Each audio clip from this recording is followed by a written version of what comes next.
मंजुळा भाग 3. त्या दिवशी दिवसभर स्नेहाची आई रात्री घडलेल्या घटनांचा विचार करत होती. ती घटना विसरण्याचा ती प्रयत्न करत होती, पण तिच्या डोळ्यासमोरून आणि डोक्यातून ती घटना जातच नव्हती. घरचे पाहुणे आणि त्यांचा पाहुणचार करता करता आई थकली होती. पण त्या संबंध दिवसात स्नेहाच्या वागण्यात जास्तच बदल झाला होता. स्नेहा सगळ्यांशी उर्मटपणे वागत होती. लग्नाच्या तयारीत तिला काडीचा रस नसल्यासारखे वाटत होते. आलेल्या पाहुण्यांसोबत ती तुसड्यासारखी वागत होती आणि मनीषचा तर फोनही घेत नव्हती. त्याच्या मेसेजला रिप्लायही करत नव्हती. तिच्या वागण्यातील हा बदल सगळ्यांसाठीच अनपेक्षित होता. लग्नाला आता 6च दिवस बाकी होते. त्यामुळे घरात रुखवत वगैरे बनवायची तयारी चालू होती. सगळी कामे करून त्या रात्री दमलेली आई जेव्हा स्नेहाच्या खोलीत झोपायला गेली, तेव्हा स्नेहाने आईला खोलीत न घेताच आतून दार बंद केलं.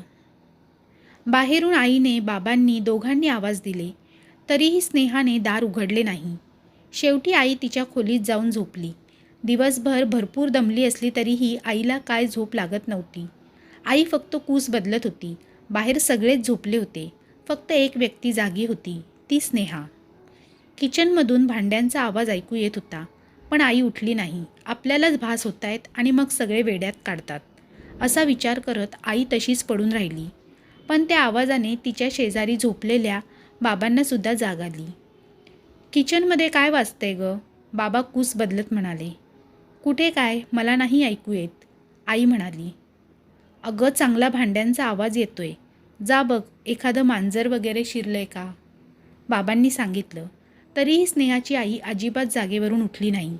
वास्तविक स्नेहाच्या आईलाही आवाज येत होता, पण सलग 3-4 दिवस असे आवाज येऊनही काहीही साध्य होत नव्हतं.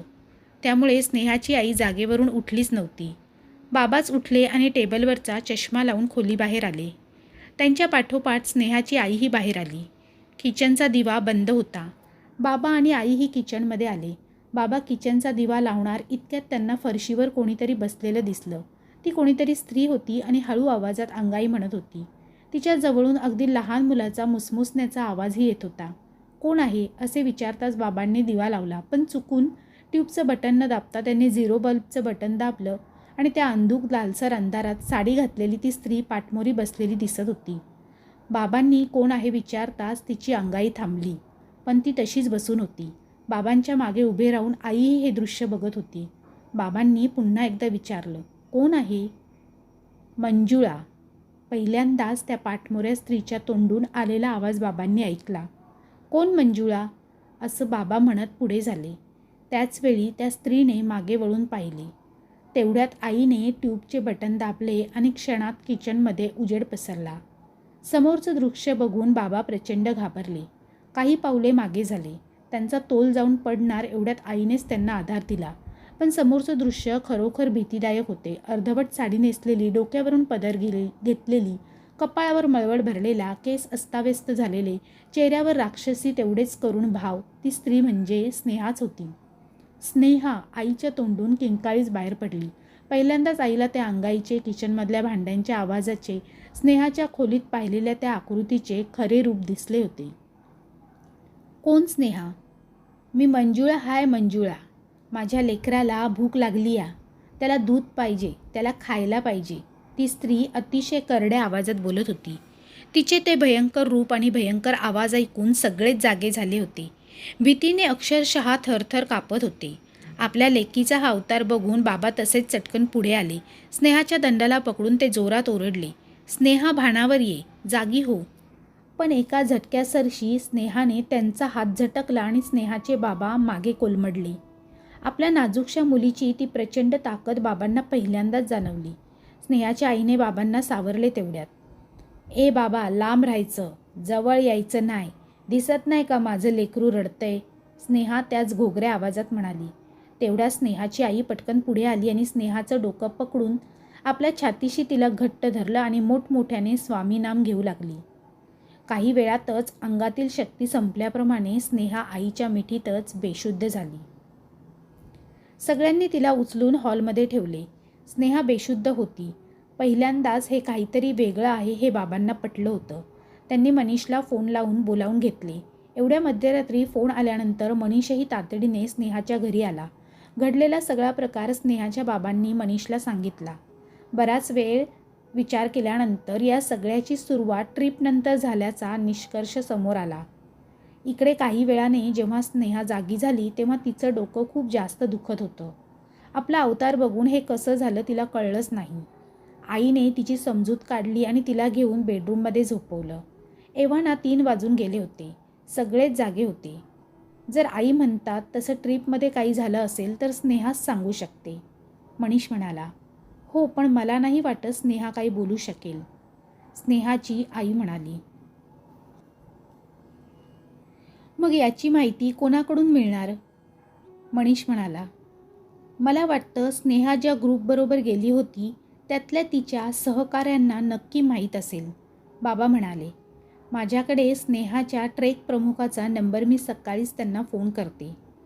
आई म्हणाली, मग ठीक आहे, त्यांना बोलावून घेऊ किंवा आपण जाऊन भेटू, पण लवकरच या सगळ्यामागे नक्की काय आहे ते शोधून स्नेहाला यातून बाहेर काढायला हवं. लग्नाला आता 5च दिवस राहिलेत. मनीष म्हणाला.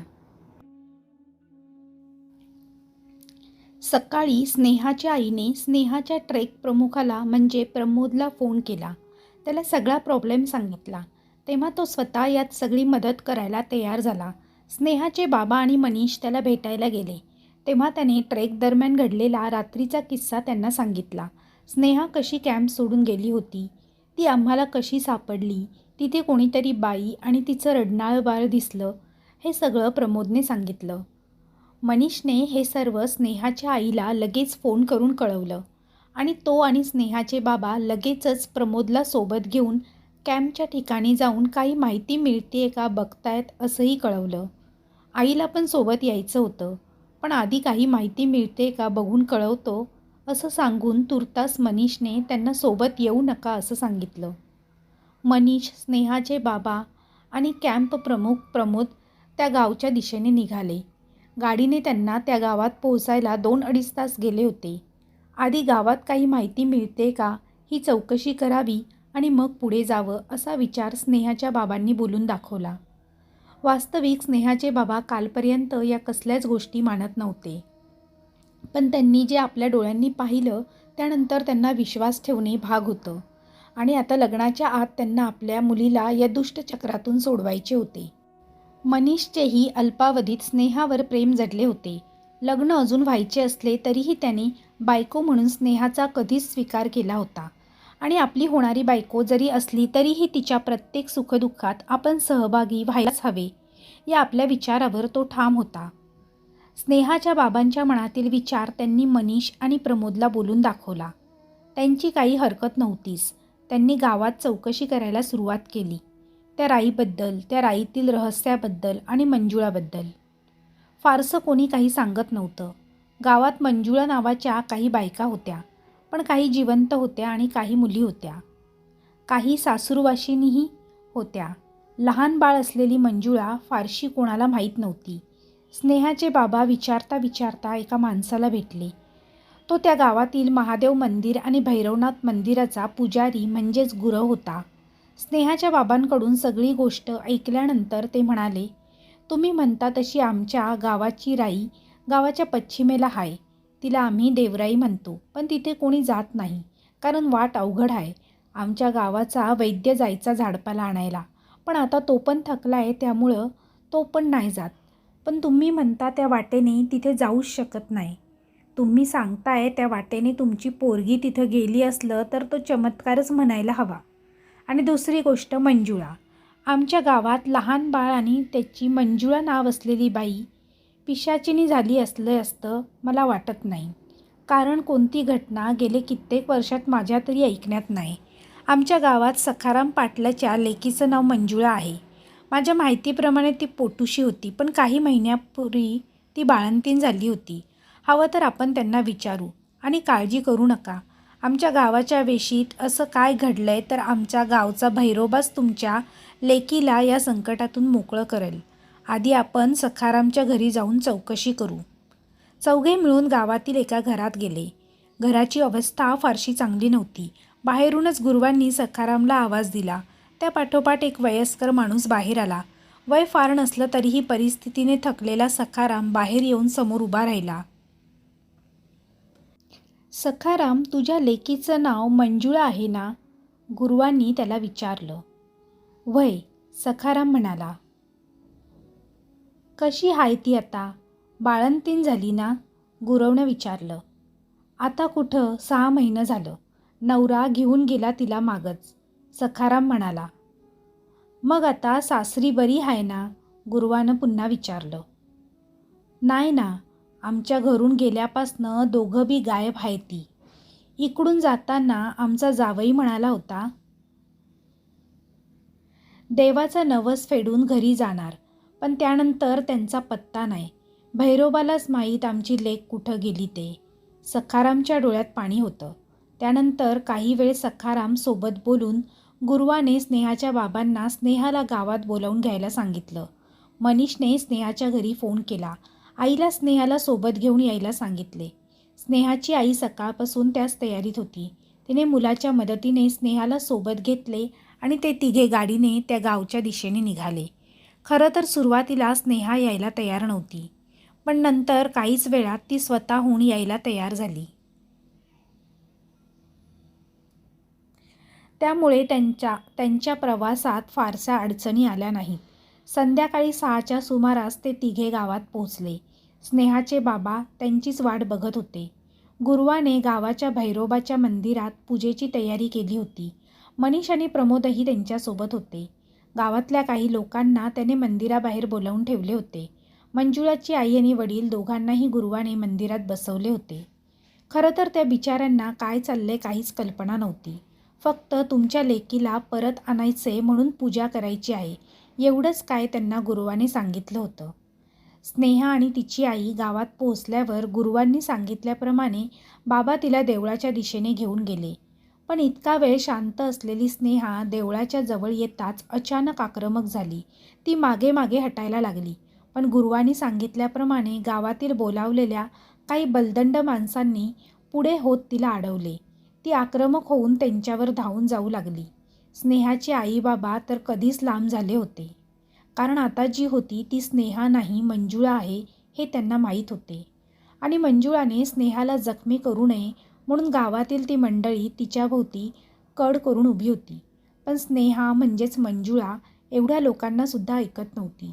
तिची ताकद प्रचंड होती. तिच्याभोवती कड केलेले ते गावकरी शरीराने आडदांड असले तरीही पुढे होऊन तिला धरायला ते धजावत नव्हते. अखेर गुरुवांनी सांगितल्याप्रमाणे देवळातून एक आवाज आला. मंजुळा, ए मंजुळा. तो आवाज कानावर पडताच आक्रमक झालेली मंजुळा एकदम शांत झाली. पुन्हा एकदा तिच्या कानावर तोच आवाज पडला.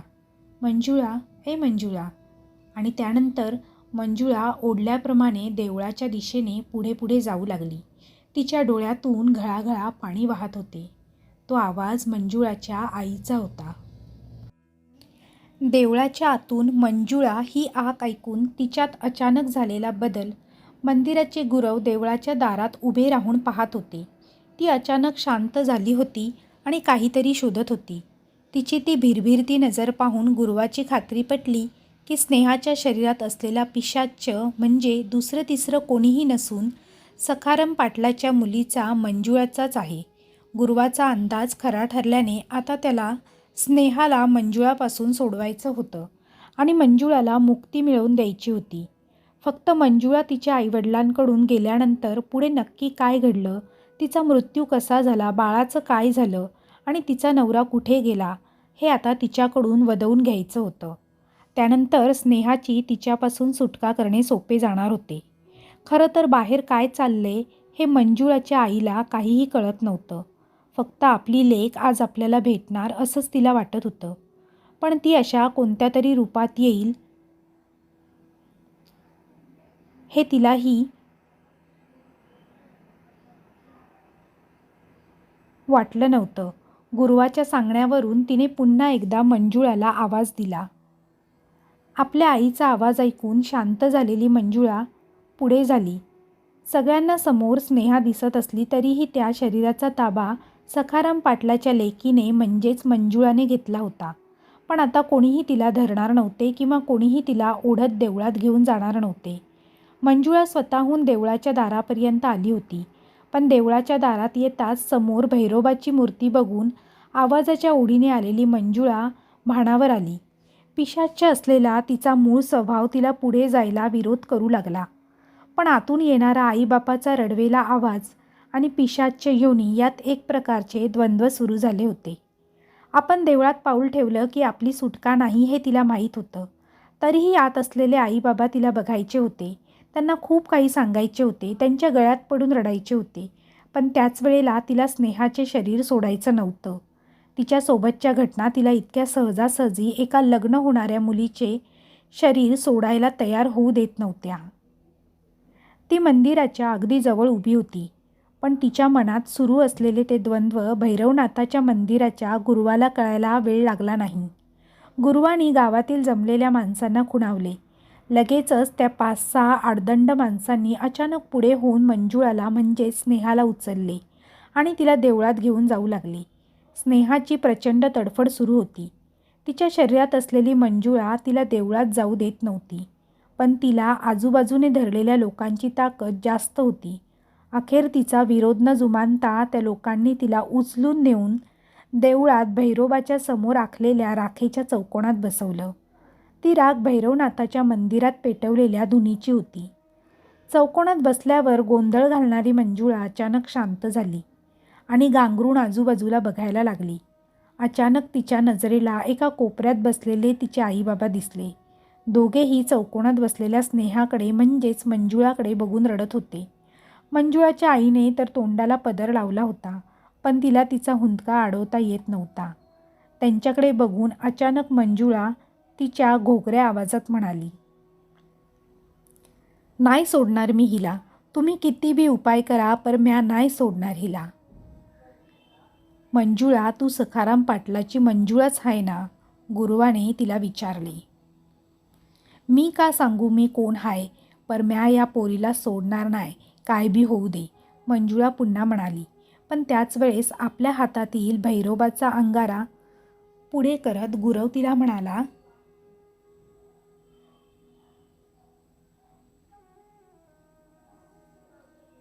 "मला माहीत आहे तू या गावची लेक आहे, या भैरोबाची लेक आहे. भैरोबाची ताकद काय आहे तुला वेगळं सांगायला नको. मला त्या ताकदीने तुला बोलता करायला लावू नको, तुला वेदना द्यायला लावू नको." असं म्हणत गुरुवाने तो अंगारा पुढे केला. तेवढ्यात इतका वेळ कोपऱ्यात बसून रडणारा सखाराम पुढे झाला. "पोरी, तू माझी मंजुळा हाय का नाही मला माहीत नाही, पर जर तू मंजुळा असशील तर सांगून टाक. या म्हातारीचा जीव घशात आलाय. अजून नको परीक्षा घेऊ, मी पाया पडतो तुझ्या." असं म्हणून सखाराम तिच्या पायाला स्पर्श करायला पुढे झाला.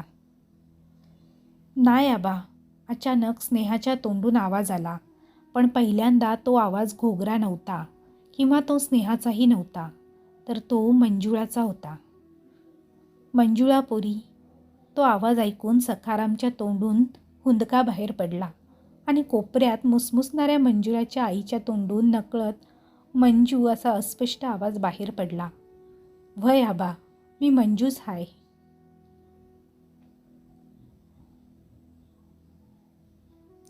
मंजुळाच हाय. मंजुळा म्हणल्यावर मंजुळाच्या आईने हंबरडाच फोडला. तिचा तो टाहो ऐकून हे सगळं बघत बाजूला उभी असलेली स्नेहाची आई पुढे झाली आणि तिने मंजुळा आईला सावरायला सुरुवात केली. काही दुःखाचा आवेग हळूहळू शांत होत गेला. तोपर्यंत मंजुळा त्या चौकोनात बसून आसवं गाळत होती. "आबा, खरं हाय, मी तुमची लेक मंजुळाच हाय." आजूबाजूची शांतता भंग करत ती म्हणाली. "पण मग तुझं असं काय झालं?" गुरुवाने विचारलं. "ती माझ्या आयुष्याची कथा आहे, माझ्या आयुष्याची काळी बाजू आहे आणि सगळ्यात महत्त्वाचं माझ्या स्वप्नांचा माझ्या डोळ्यासमोर झालेला चुराडा होता." मंजुळा बोलत होती आणि सगळे स्तब्ध होऊन तिची कहाणी ऐकत होते. क्रमशः मंजुळाची काय कहाणी होती ते पुढील भागात पाहायला विसरू नका. पुढील भागात लवकरच. धन्यवाद.